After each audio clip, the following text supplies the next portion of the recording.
Zed is by far one of the most popular units from the Legends of Runeterra preview patches. He's found his way predominantly into Ionia and Shadow Isles deck lists, but has also made appearances in a few other places. My next list for you guys leverages him, in my opinion, more fully than the other decks who have been playing him, and that is because of his synergy with Lucian. A trait of some of the strongest decks from time immemorial is that they tend to have a strong sense of redundancy. That is to say that cards within a finely tuned deck tend to have effects which resemble the effects of other cards in the list, as this drastically increases consistency. There's one champion, more than any other, who in my eyes benefits from the same things as Zed does, and that is Lucian. Alright, so I'm going to approach this deck tech by examining each of its two champions one by one, as they complement each other by benefiting from the same tools, but using them to greatly different effect. Firstly, let's take a look at Zed. Zed is very useful in this deck list for a couple of reasons. Firstly, he provides a free unit death every turn with his ephemeral clone, which is awesome when you have him out with Lucian or have Deathmark or Vanguard Redeemer in hand. Secondly, he benefits a great deal from buff spells, especially burst speed ones. Because you can attack and cast them at the same time, too, his clone also receives a buff. This list gives him a number of useful buffs to synergize with, such as Standalone, Back-to-Back, and Laurent Bladekeeper for stat buffs. Zed allows for stat buffs to provide double value in some instances. By applying to him, it duplicates the effect on his clone. If Zed does get to evolve, he also then gets double duty out of Ghost and Prismatic Barrier, which will also apply to his clone if used pre-combat. He also loves to be run in a deck that has Fleet Feather Tracker, as it can pull units away from blocking him if the early draw allows, causing a super early level up. Lucian, on the other hand, gets a lot of value from the ephemerality of many of the units in this deck, since they count towards his quest when they die. Silent Shadowseer is especially useful, because she is likely to be able to continue to provide death triggers even if the board is gummed up. The buffs in our list are fantastic with any quick draw creature, naturally, but are extra good when combined with a double striker, so Lucian and Senna both love to utilize Standalone and Back-to-Back just as much as Zed does. Single Combat and Judgment are great with Lucian, especially in this list, because they allow for us to bait our opponent into bad blocks of a Lucian mistakenly placed too early in the combat order, when in reality we plan to flip him off of using one of those two cards. Finally, Dawn and Dusk is obviously great with Zed, but can also be pretty useful with Lucian, as it provides a number of ephemeral units at a pretty discounted rate in some instances, flipping him even when you've only got, say, 7 mana and Shadow Fiend plus Dawn and Dusk. Okay, that about does it for the deck explanation. This isn't too complex a list, but definitely is a fun one to play. Please take a moment to like and subscribe, and let's hop into the gameplay. Okay, game number 1, Demacia. Probably going to be an Elites deck. I don't know if I want this Ghost or not, though. Actually, I think with the amount of blockers he's going to have, we might need it to push through. Back-to-back's not a bad draw. It's going to be very creature-focused combat. He doesn't have anything too crazy going on early. Get Lucian down. Okay, yeah, we definitely can't let Battle stay on the board. That's one of those cards which is very effective in the Elites deck, so taking it out, getting a stack on Lucian seems pretty good to me. Another Fleet Feather is actually a great draw. We definitely need to be able to control the board a little bit once he gets bulkier blockers, assuming that we want to get through with our guys. Don't mind that damage. Okay, Deny. Deny could be good if the game gets stalled out enough that he eventually finds a window for, oh, what's that card called? Yeah, for Demacia. That's the card I was thinking about. Don't want to do anything too fancy here, and I don't think we really care too much about losing this guy for free, to be honest.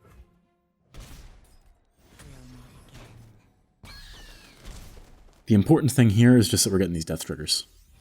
Okay, and now that we got our Zed as well, I feel like we're in a great spot. We can probably bait him into thinking that he can take these guys out if we just go for the Zed here, and then we've got back-to-back if he tries to pull people in. I mean, he's got a pretty big board, but I don't know. I think he's going to have a tough time here, especially after a swing like this.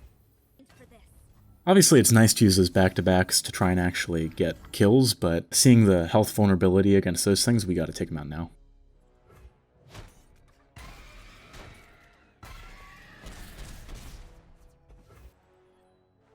We're not quite as bad with removal as his deck is, but we, don't have a ton of it in Demacia Ionia. Well, Sithra doesn't do too much, and he's not got a lot of mana. Again, he's mono Demacia, so not a lot of options here. I feel like the Elites deck is much better built with some kind of splash going on. But because we have Ghost here, we can actually punch through with double strike on this Lucian very easily.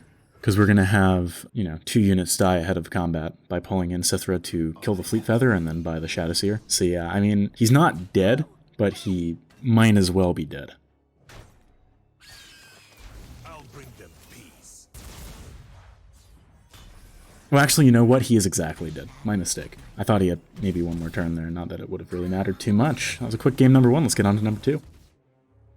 Okay, match found for game number 2, Freljord and Ionia. I'm wondering if this is maybe the Karma control deck with Ashe. I do think that deck's pretty good, actually. Mulligan-wise, I'm feeling like we gotta keep Deny, because it's probably some kind of control thing going on. I feel like Dawn and Dusk isn't likely to be that great. I don't think we want the Vanguard Redeemer, just because we don't have earlier drops to play to ensure that we're going to get value off of it, but there's an argument to be made that that's actually solid. And thankfully we do draw a 1-drop here, so we can get going. Well, we got another Vanguard Redeemer anyway, which I'm cool with. Definitely want to open attack here. He could always have, yeah, Sentry or the Stones.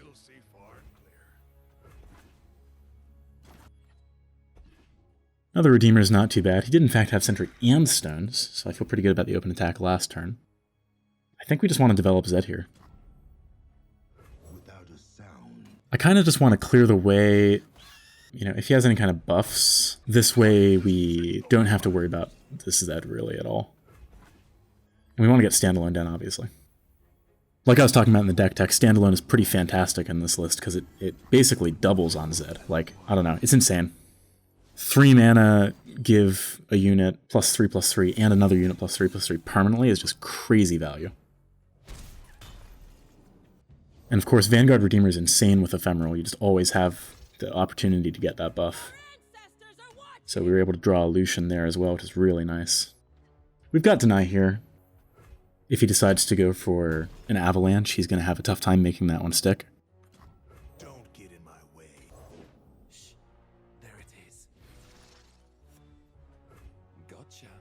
Theoretically, we could have denied that activatable. I don't think there's any need to particularly, though.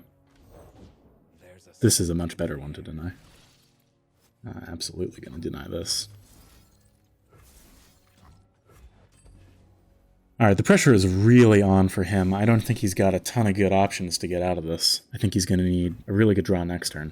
Definitely want to open attack this time around, though. I don't want him to develop any big creatures like a Karma or an Ashe that can just, even if they just jump, it's kind of annoying. And, I mean, this isn't lethal, but I think we just put him low. And also wanted to buff up this Zed here rather than just putting the damage on Lucian, for example, because it flips him. And then also because if he has the anchor thing, I forget the card I'm thinking of. The one that kills something with 0 power. You know, we want to keep him out of 0 power range. I think that's a slow spell.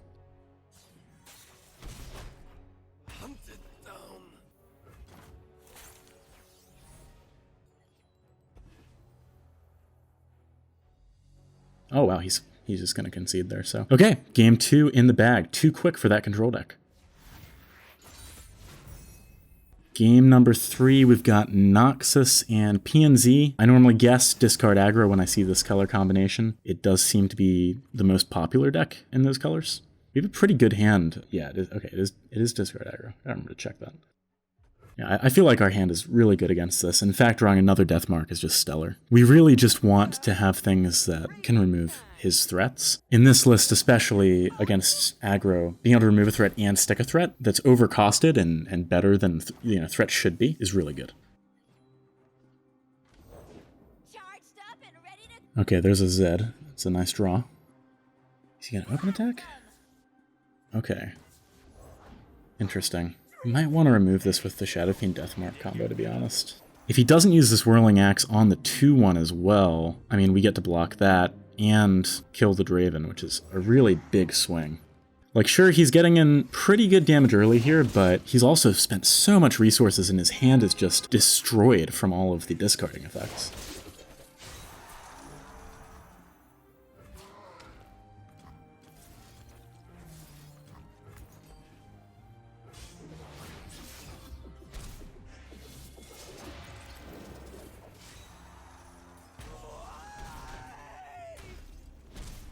Okay, Relentless Pursuit is such a good card in aggro matchups. I talked about this a little bit in a previous video, but it's really nice.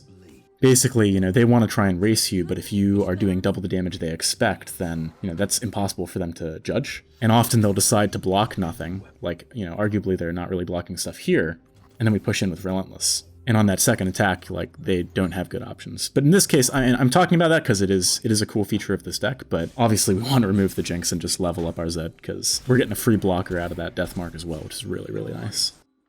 Okay, Lucian's a good draw as well. We've got a lot of pressure now. Get excited. I think we want to deny this. I don't think... With 2 mana backing it up, we want to let it go through. It's not like denying this just means he gets to do another one and then, you know, we still die. He's just discarding everything. I mean, even if this is... Yeah, even with this being a card that gets value out of discard, I just don't feel like he's accomplishing a lot, you know? This deck is kind of a pet peeve of mine, I'm not gonna lie. I really think discard aggro is bad.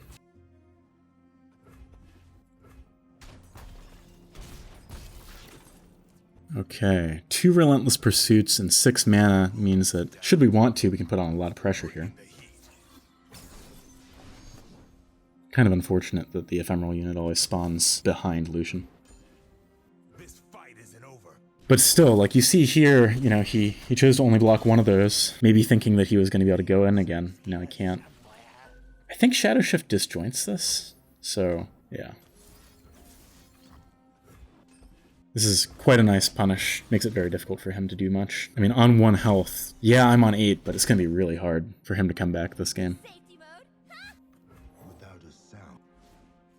Got vision, fine. I mean, if I have to, I think I'm kind of okay just putting in some blocks here. I'll sacrifice these guys, I think. Because we have so much more gas and we can draw even more gas with Redeemer. He needs to have Decimate if he wants to have like a direct finisher, which doesn't seem super likely. We get to level up Lucian, which is nice. Get 2 attacks next turn.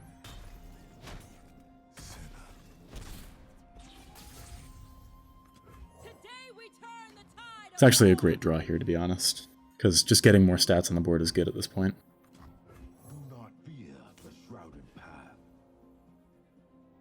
I don't see him having a lot of answers. Yeah, okay, cool. All right, 3 quick games with a pretty aggressive deck. Let's take a look at maybe some amendments I might make heading into beta.